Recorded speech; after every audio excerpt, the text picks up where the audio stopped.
Everybody, Clovis here with UNAS Technology LLC. Today, last lesson we learned about arrays, one-dimensional array. So today we're gonna talk about multi-dimensional arrays. So we're gonna comment this and then see what's happening. So we did this previously, and today we're gonna do this.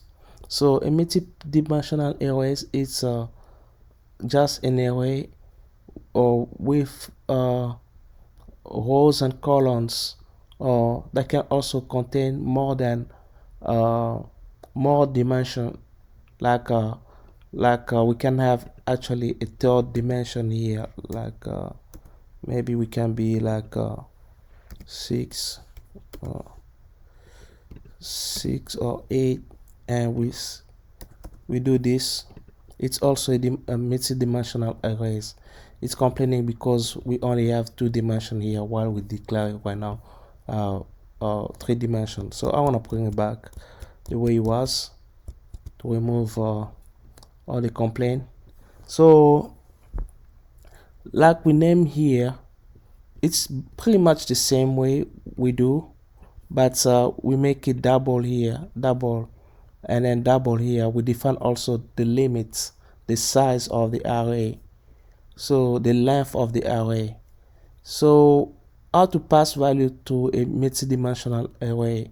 So in here we have 3, so it means we have to have 1, 2, and 3. It's pretty much the first one has to start from 0 to 2 because the limit is 3.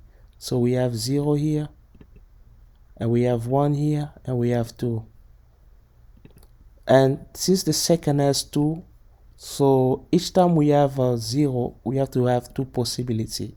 That's why we have 0 and 1 here. Here also we have 0 and 1 here. Here also we have 0 and 1 here. So we're passing this different value between rows and columns. So to print the multi-dimensional arrays, we do also like a nested for loop, like 2 for loops. The number of for loops here represent actually the number of dimension we have here. Since we have 2 here, so it means to print everything, we gotta have at least we have to have 2 for loops. And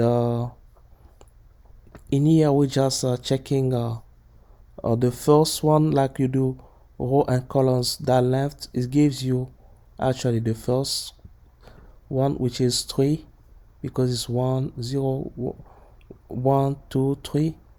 And the last one is you're gonna get it from one of the elements, and then you do left, so it's gonna give you 2 because we have 2 possibility out of 3 options. So let's run it and see what's happening. Yeah, you can see we have everything we passed here. Like we have Julie, John, Eliel, Elam, Armel, Ariel, and also we have 2 and 3, which is coming from this one. That's all we have today. Thank you and have a nice day.